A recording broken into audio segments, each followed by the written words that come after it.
the Apple School podcast. My name is Sam. And this is Mike.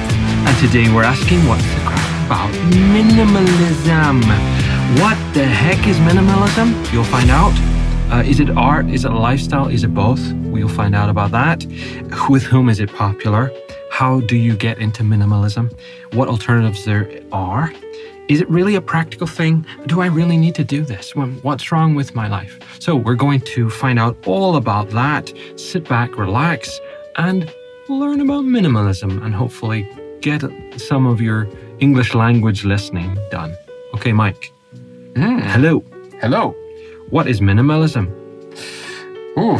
This is something you're keen on, yeah? Yeah, I mean, I've been practicing minimalism for about 5 years, I would say. Yeah, 3 years full-time, but 5 years all up. Yeah, minimalism is, there is minimalist art. It is very, very important to distinguish between what is minimalist art and minimalist lifestyle. Because I was like, okay, what is minimalism? I Googled it. Yeah, as we love to do, right? Love to Google. And it come up with, art most of all. Art. Well, yeah, those who have some art background of art education would all immediately think of minimalist art. But, they're two separate things and they're kind of distinctive from each other. Yeah. So, unfortunately, minimalist lifestyle has actually hijacked the term minimalism. Then now it's become more of a cultural thing. What alternative word could you use? Ooh, what could it be? Being practical. Being removing clutter, of clutter-free lifestyle. Right. Yeah, you might call it that. That might Zero be clutter. Zero clutter. Yeah, that's going a little too far. Let's call it clutter-free. Okay. Yeah? Clutter, but zero clutter is too much, yeah? So yeah. You're allowed a little bit of clutter. A little bit of clutter. Allowed, yeah, right? Free means generally free. Doesn't mean absolute zero. Yeah. Okay. So you are a kind of guy who loves minimalist lifestyle. You've been practicing that lifestyle and ideas. Do you love minimalist art? Maybe this is a silly question. Yeah, like I said, I think that the best art is when they try to bring emotion out of simple things. Right? It's difficult to create something that sparks emotion, imagination, and thought from something that is simple.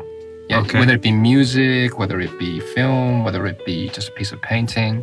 Yeah. Simplicity is where the true art is. Anybody can think of something that very, very convoluted and complicated. Right. But it's difficult to affect audience by doing something that is simple. Yeah. So minimalist art, I'm a big fan of it. Yeah. But are you against then a painting that is more a realistic landscape, if there is such a thing? Oh, absolutely not. Yeah. Look, like I said, art and lifestyle are often separate things. Yeah. Yeah. Okay. So you could have a minimalist room with one wonderful cluttered kind of painting, but with a lot of interesting things happening. Yeah. Yes. You wouldn't cringe at that or anything. Oh no. Obviously, different things. Okay. Yeah. Who is minimalism popular with? Yeah, I thought I had written this wrong. Who is minimalism popular with and why? Who are you? Who are you? Anybody who is tired of the 9-to-5 consumerist lifestyle of the West. Okay. That's who minimalism is for, and certainly that's where the popularity is being at the moment. Okay, so hang on here, because this is a learning curve for me, right? Because when you say minimalism, you're not just talking about your rooms in your house. Oh no, it's not. It's not just talking about having too many things. Oh no. You're also speaking about what you do, your life. There is a physical aspect to minimalism. Okay. And then there is a mentality aspect to minimalism. Okay. Some say that there's a spiritual side to it as well, but I don't go that far with that. Yeah. Okay. So they're kind of distinctive from each other, but they all combine and form a lifestyle, essentially. Yeah. Is this young people? They tend to be young people who are sort of the older millennials. Let's stereotype them now. Yes. Right, they're young. Yes. They tend to be older millennials who grew up under the Gen Xers and the baby boomers and whatnot. Millennial is everyone who's born from sort of 1990-ish? No, Or is it no. older than that? No. So younger than that? Millennium From is 2000. technically 40 and below. Okay. Yeah. So that means I'm a We are millennials. Oh. Yeah, the definition of a millennial is somebody who is a digital native. In other words, right. we grew up in a digital world. Yes. Yeah, so if we are to be given a digital device, we can work out how to use it usually in 5 minutes. Whereas the generations before us cannot do that. Right. Yeah? I mean, just imagine, we were the first generation to have personal computers brought into the home, video game consoles, Walkmans, all the stuff that is digital. Essentially, we had growing up. Yeah. Wow. Okay. So I knew I would. I think I knew that it was sort of it's It's confusing because millennial is like 2000. Because we used to talk about the millennium. You know, wow, and the computers are going to explode. Yes. And do you remember the yes, millennium bug? Yes. So did you have that the Y2K was called. Yes, but. It's just basically millennial is somebody I think who grew up around that period of millennial, right. It's or sort who of were born around that. Right. They were young in that at that time. I was 17, 18 around 2000. Yeah. So were you. So. And funny enough, so was I. That's right. I think the reason is that because we're the same age. That's correct. 1983. So, fun fact, guys. Fun fact. Mike and I are about the same age. I'm a month older than you. You keep mentioning that. I don't know why you have to keep going into. I'm 1 month older than you. You know this crap. Why is that? It's because you should respect your elders. Okay. All right. Okay. I don't know why I keep mentioning that. I don't know it's not why. a competition. You're gonna take this to your grave. It's like I shouldn't be competing about who's older, right? Because getting old is not necessarily a good thing. You're gonna grow old, and it's not. And then you're gonna be at your deathbed, going, "That Mike, I was 1 month older than he was." Yeah. Yes. That's what I will do. Yeah. I remember going to school. I had a guy quite very, very similar age. I think he was 1 day younger or something. It was like, I didn't point it out. Okay. You start to get a little creepy with this. But I didn't point it out like I do now. And maybe it's because I'm getting that a little bit older. I like to point out. Well, I'm suddenly start to mentally feel the age. Yeah. Which is, I think, minimalism, it's, on the topic, minimalism does help me with that. Okay. As I get older, I want my life to be simpler, and more stress-free. Okay. And minimalism helps me through that. It helps me to achieve that goal. Yeah. Right.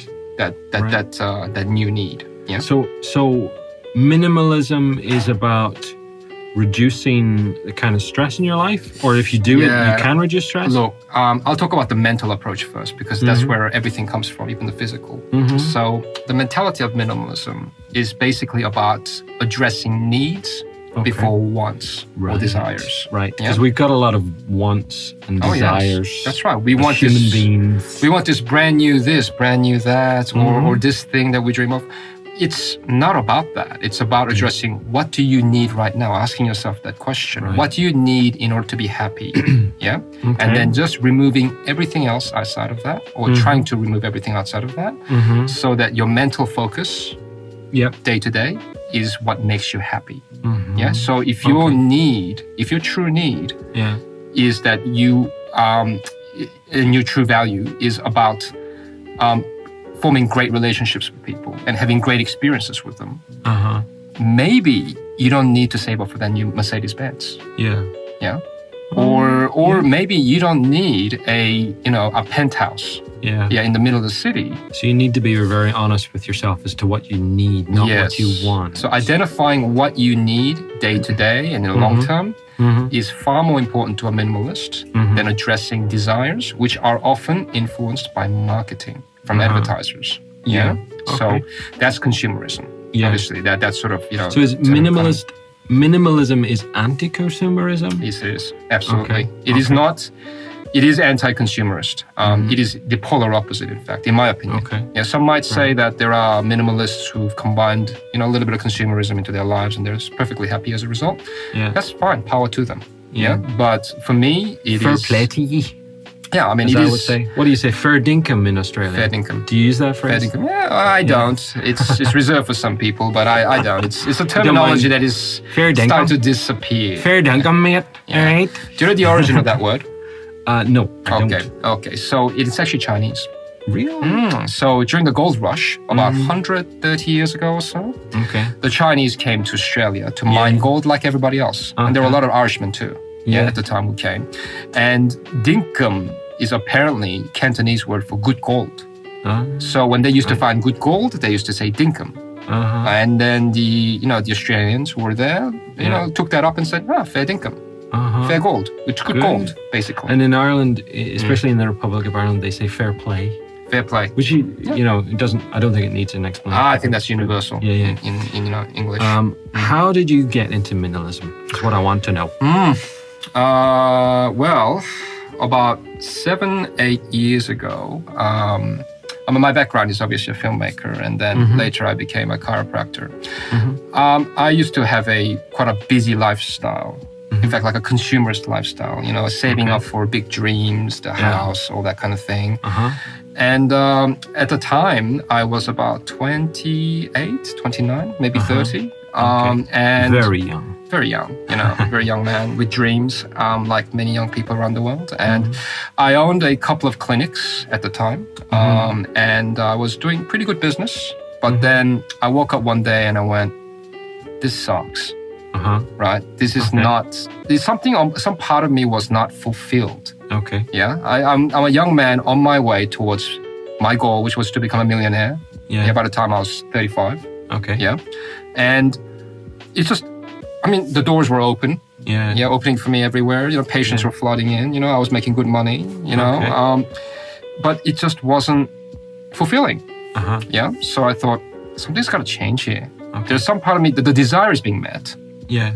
But there's some part of me that's feeling empty. Okay. So I went on this sort of spiritual journey a little bit where I started looking into religions. Yeah. So Buddhism, Christianity, even Islam. Yeah. I made some good friends in all three religions. Yeah. But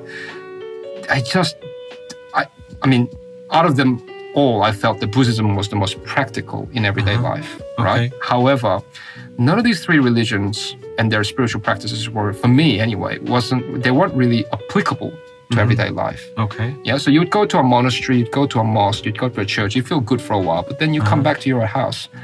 It's almost like someone had erased the experience and whatever you learned because it was not applicable. Okay. So I somehow came across minimalism as a result. And I found that this thing is applicable. This thing was designed. It's a very practical thing. Yeah. Well, if you think about it, I realized the logic flaw. What I was tired of was a lifestyle. I was tired of my lifestyle. So to learn a better way, I turned to religion. 9 to 5. No, but think about it. Dolly Parton. If you're tired of your lifestyle and you turn to religion, maybe it's the wrong way to turn. Yeah. Okay. Perhaps it's the wrong way to turn. Perhaps you should look at different ways of lifestyles. Yeah, different lifestyles. Focus on the problem, not your. Well, spirituality. I'm a great believer in it, but I believe that it should be a practical thing too. That's right. Religion. I think so, and I think minimalism is pretty much all practical. Yeah, it removes all the fat, and what you're left with is something that's applicable to everyday life, every day, every moment, every second. Yeah. Okay.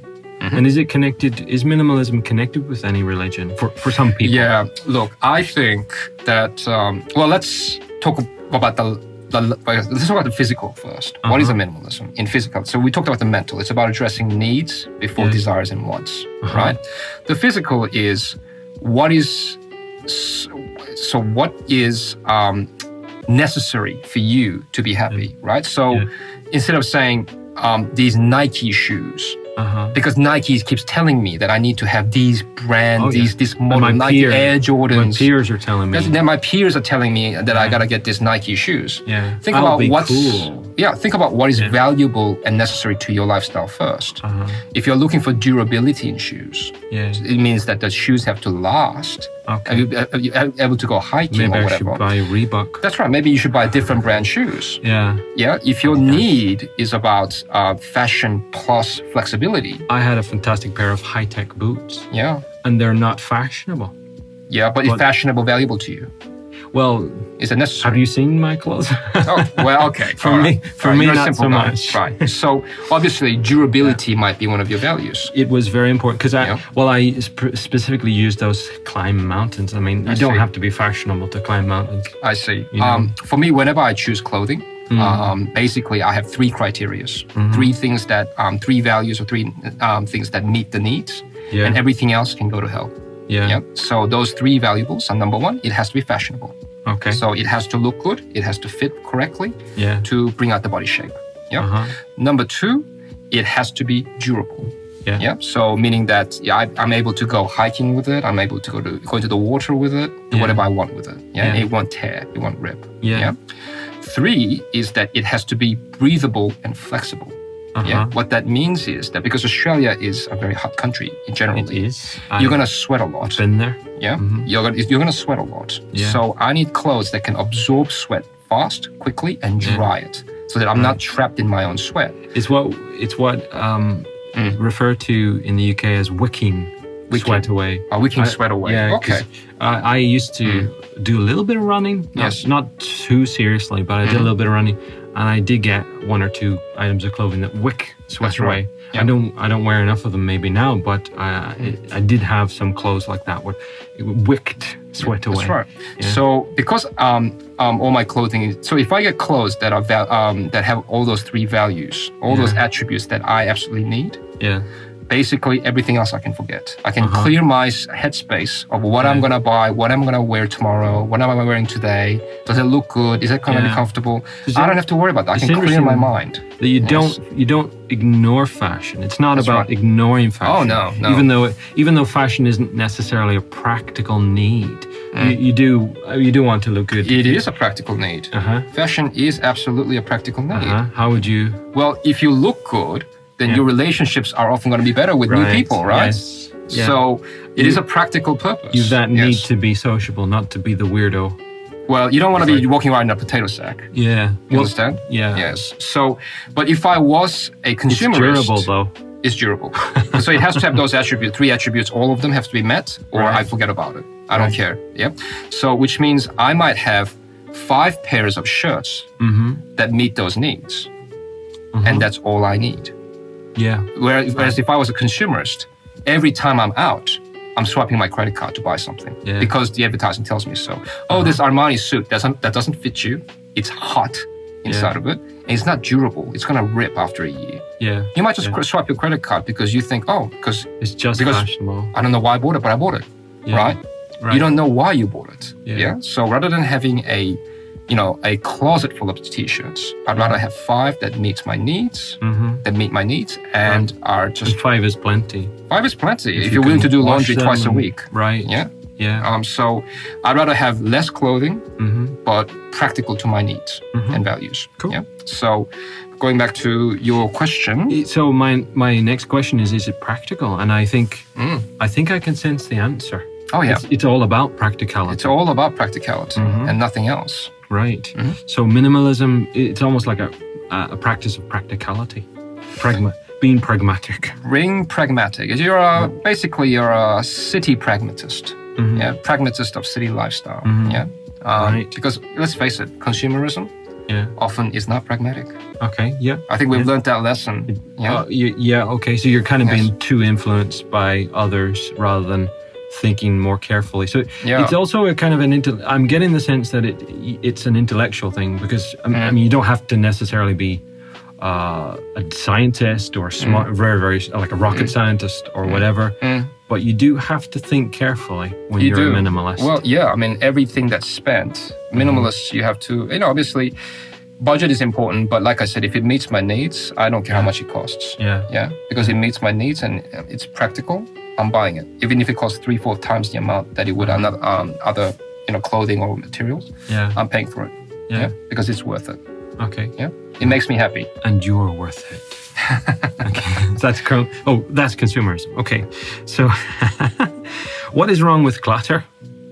Someone will ask, maybe I will ask, isn't it an expression of life? So I've heard this phrase or this idea, I think I got it from a TV show, that, it's not messy, it's not a mess. It's showing that the place it has life, it's lived in. There are lots of things that I use every day. For example, a really, really messy desk. But I know where everything is. It's messy, but I know where everything is. And I know that all of this is the stuff that I am using in my life. And it's kind of an expression of, well, last week I used that. This week I'm using this, and it's all there on my desk and different layers. What's wrong with clutter? Okay, so it should be no surprise to you that a lot of people who turn to minimalism, the minimalist lifestyle, are doing it because they're basically very disorganized people. They create a lot of clutter. Were you disorganized yourself? No. Yeah. I wasn't hugely disorganized, but I was just like everybody else. Yeah, it's sort of right in the smack in the middle when it comes to clutter. And I think one of the things that consumerist lifestyle has taught us is that you can have the biggest house in the world. Yeah. That doesn't mean anything. Yeah. Because we have so much stuff that we can fill it up with clutter. I mean, you go to someone's parents' house or whatever, it's big, but you got no place to step on. It's almost like the space doesn't feel, space is psychological. Yeah. The more space you have, you feel more freedom. Yeah. Okay. And the more freedom you have, you feel more free and happy. Yeah. Okay. If you have clutter, what happens to that space? Yeah. It's taken up. It's taken up. So you feel less free. Yeah. Okay. So you feel less free outside because of all the work stress. But I want stress. all these things. You want to be less free? No, but I want all those things. Maybe I don't want less space, but I want all those things. Okay, so remember, it's not about what you want. It's about what you need. Right. Addressing that. Okay. Yeah. Always start from the needs. Yeah. And you'll find that you cannot go wrong. But what if I need that this week and then I need another thing next week? I mean, I literally need them. And I need all that stuff on my desk. And I'm lazy to organize it and put it away and tidy it. Yeah, but wouldn't you say that if you organized it in a certain way, that you would create efficiency? You can find something with more efficiency and do the work more efficiently? But maybe I'm a sort of I would argue that, it's all there underneath my nose and I know where it is. Of course, if my wife comes, she'll be like, where is the stapler or where is that piece of paper? So think about that. How is that practical when the person that you're supposed to live with and you're supposed to be a partner finds that disgusting, A, and B, finds that hard. But what if she loves it? Maybe she thinks, that's great, that's fun. Well, in that case, then you're not savable. You cannot be saved. I'm trying to push you here a little bit. Well, like I said, if the needs, it's also to do with the needs. Yeah. If one of your partner's needs is to be clean and you're not clean and you're full of clutter, you're gonna create. You're doing it wrong. You're gonna create conflict. The little things cause big conflicts. By the way, I should say that I'm not like that. Okay. But I was like that when I was a teenager. Okay. Well, that's to be expected out of a teen. I try to have things organized. I am quite organized, I think, now. Should a minimalist have social media and a mobile phone? Absolutely, if it is practical and necessary to your daily life. That's a very diplomatic answer. It's not diplomatic. It's just following the logic of minimalism. So if I'm spending an hour, 2 hours, 3 hours on my mobile phone on VK or Instagram or Facebook or whatever, is that okay? Okay, so let's look at it from a needs point of view and practicality point of view. Will doing that allow you to form deeper relationship with really important people in your life? Okay. Well, I'll give you my point of view. I'm not anti-social media. No, am I? Yeah. But personally, I don't enjoy it. I don't. It's not. I use WhatsApp, but I don't enjoy it. And I think that 3 hours is probably excessive. Okay, so it's my opinion. Okay, so you're not answering the question correctly. I asked you. Yeah. Will it create a practical result in your life by being on these things for 3 hours a day? Yes, What do you gain out of it? I think that it's not sociable enough. There's not a depth of. Then your need is depth in relationship, not width. Yes. Yes. I think perhaps it's the wrong tool. If you're speaking. To a friend on WhatsApp and you're speaking purely to that person directly, I think that you're maintaining a relationship. And I say maintaining, not developing, because I feel that social media doesn't develop relationships, but maintains them. And is maintaining relationships valuable to you? It is. well, then off you go. But is it the is it the most efficient tool? That's the question. So here's the question. Well, so if I'm using it to try and develop relationships, for me, it won't work. Or to deepen relationships, for me, it won't work. Okay. I've tried that.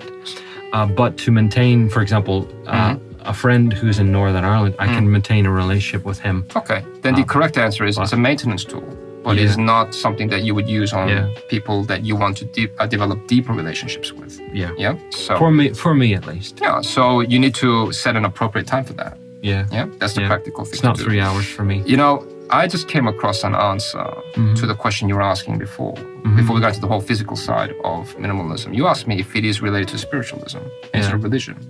And I think my suspicion is, and I'm not sure about this, right, is that minimalism was originally started by people who were into Buddhism. I think so. But there is a very clear distinction between Buddhists and minimalists. And that's to do with attachment. Okay. Yeah. So a minimalist might, let's say, sunglasses. Yeah. A minimalist might choose these expensive Ray-Ban sunglasses that are anti-glare, anti-everything, right? Because it's practical and it folds in half, so it takes less space. Okay. Yeah. And they choose the design. They love the design, so they choose it. It's the one thing that they need. They wouldn't choose 5 different cheap sunglasses. They'll choose that one Ray-Ban, right? Right. And they'll love it. They'd be attached to it. Yeah, they'd look after it. Literally when they're wearing them. That's right. Well, not even wearing them, they'll look after it. Right. That's what a minimalist would do. Yeah. A true Buddhist, would have no attachment to that. Right. So if those Ray-Bans get lost or get damaged, oh well. Yeah. Yeah. So, you know, Buddhism is about having no attachment. Right. Whereas minimalism is about being attached to a very few things that you value the most. Yeah. That meets your needs. Is minimalism too extreme? You can spend a lot of time and energy, keeping things to minimal.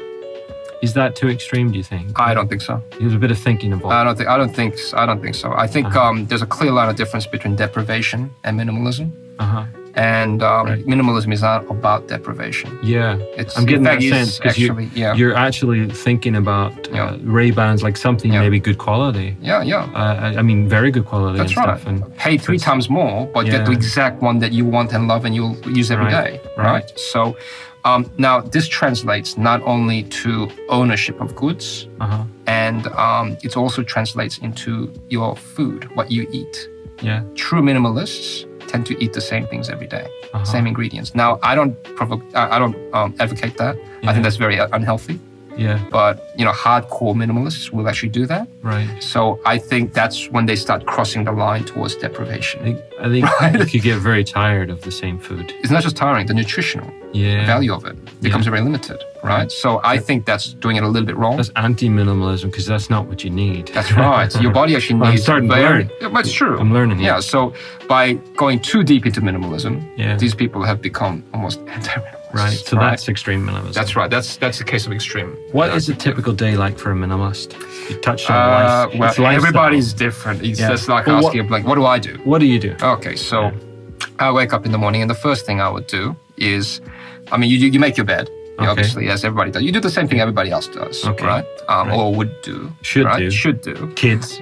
Make your bed. Yes, make your bed. Your mom told you. The first thing I'll do is I'll take off my pajamas and I would roll them. Okay. So that would details roll, here. No because folding it is actually less efficient in space than rolling it. So I'd roll them, put them in one place, the same place I did it yesterday, and the same place I will do tomorrow. It means I don't have to worry about where I'm going to put my pajamas or where they are. It removes the clutter out of my head. So it's free to do other things. Okay. And the next thing I'll do is I'll get dressed, do the brushing teeth, and I would I have a cordless vacuum cleaner. So what that allows you to do is to vacuum more often, easily, and yet you have fun doing it. Okay. Yeah. So often a lot of people don't vacuum their house because they don't want to drag out this big machine with cables and drag it around. It's pain. It's painful. So you don't end up doing it. Yeah. So I have cordless. It's expensive. I understand. It is about 2-3 times more expensive. But hey, again, minimalist mentality. Right. So I would just vacuum maybe one area. If there's 3 areas, a kitchen, a bedroom, and a veranda, I'd vacuum one area. And in the afternoon, if I come back home, I vacuum the second area. And tomorrow morning, I might vacuum the third area. So what you break it up Yeah. So that's practical. So what you end up having at the end of the week is a very clean house all the time. Yeah. Yeah, because you're constantly doing it. Yeah, Uh-huh. Every day? Little bite. Yeah, little. Every day. Every little bite size at a time. Yeah, just do it while you're brushing your teeth, whatever. Yeah. You Brushing teeth and you can, hoovering. because one hand. Vacuuming. Yeah. I call it hoovering, by the way. Hoovering. Okay. It's because of Hoover. By the way, Hoover does make the best portable vacuum cleaners. In fact, that's only what they make now. Right. They've actually committed 100% of their production towards cordless vacuum cleaners. Maybe they're minimalists. Maybe. Okay. Wow. Okay. That's interesting. It sounds practical though, and I am. I like to think I'm a pragmatic person. I think practically. I think we have to be in this day and age. Where actually even the West, we're seeing basically the living costs are going up and up and up. Yeah. But our salaries aren't matching that. Yeah. So we have to be more frugal. We have to be more thrift. We have to live more humble lives. And you know what? That's not a bad thing. Yeah. Yeah. If you do it properly, it can actually make you a lot happier. Touching on what I want to ask is, can we learn, you listening and me here speaking with Mike, can we learn from Western minimalism? I think Western consumerism has been a bane on most people's lives. Yeah. I think this is the thing towards misery. Okay. Yeah. And you know what? Who profits off that? Corporations. Yeah. And they're here right now in Novosibirsk promoting the same consumerism they did to us 20, 30 years ago. And they made our lives horrible and miserable. They tricked us into believing that they're getting into debt and constantly swiping our credit cards and debit cards led to happiness, and cluttering our lives with goods made us happy. It's not true, kids. And they're here because it no longer works for us in the West. We're actually quite anti-corporate culture in the West. They're picking on you now. No, because they found new targets. We're not going to go into mortgages or iPhones. Yeah. But maybe they found out people here would. Okay. Yeah, because it's a status symbol here. Right. Yeah. Right. I mean, who do you know in Ireland is going to say, yes, I will go to the bank and borrow money to buy an iPhone? Yeah, that doesn't happen. That doesn't happen. Yeah. Right? Although it's different financial reasons and stuff for that too. And when I was a kid, if you had a pair of Nike Air Jordans, you were the king of the class. I remember that, yeah. Does anyone care anymore if you wear Nike Jordans? Nope, it's out of fashion. Nobody cares, right? Yeah. Because these goods have become so common in our lives, they've lost value. Right. But here, they are valuable. Probably care if you don't wear the fashionable shoes. That's right. In fact, we laugh at people who drape themselves in labels, right? Right. And try to show off it, right? Show it off. That's true too. But in here, it is valuable, and people are willing to go into debt over it. And the corporations, the Western corporations, know this. They're here marketing their products because this is their next gold mine, here and China. So maybe we should start to think minimalism ideas. Yeah, just the takeaway message is, when you're about to swipe that debit card or credit card, actually even before that, when you look at a product and even consider buying it, ask yourself, does that meet my needs? Right. Is it practical? Does it meet if it does not meet and what are my needs? And if it doesn't meet those needs, you don't need it. What I often ask myself is, am I going to use this? And I ask, am I going to use it now or in the next week? You know, because for example, a book. Yeah. I used to have lots of books, and I say to myself, will I read this soon? Not in a year, not in a month, but will I read this soon?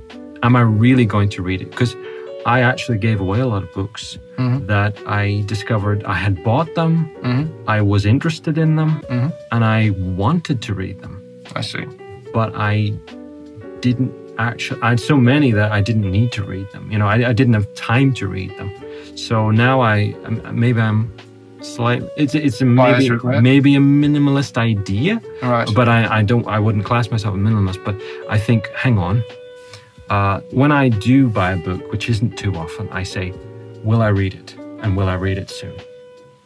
And if the answer to either of them is no, then of course I don't buy it. You know, it's almost like the Buddhist attitude, right? The future and the past doesn't exist. Now is the only thing we have. Yeah. So you're thinking about the now. Yeah. But of course, I tend to think a little more about the future.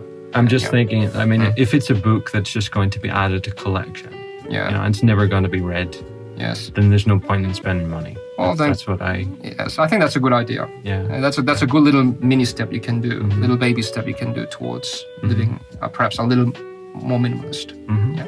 You don't have to be a minimalist or live a minimalist lifestyle, but you can be a little more minimalist. Okay. Yeah. Wow. And I think that's going to help everybody. That sounds like a nice phrase. A little more minimalist. Okay, or guys. Minimalistic. Minimalistic. So, guys, that was the Craic about minimalism. We looked at what it is, the art versus the lifestyle. With whom is it popular? How do we get into it? What alternative? Well, we talked mostly about the practicalities of minimalist lifestyle, what it looks like, what's wrong with clutter, and what a typical day might be like, and what we can learn here in Russia from Western minimalism. So that was the Craic about minimalism.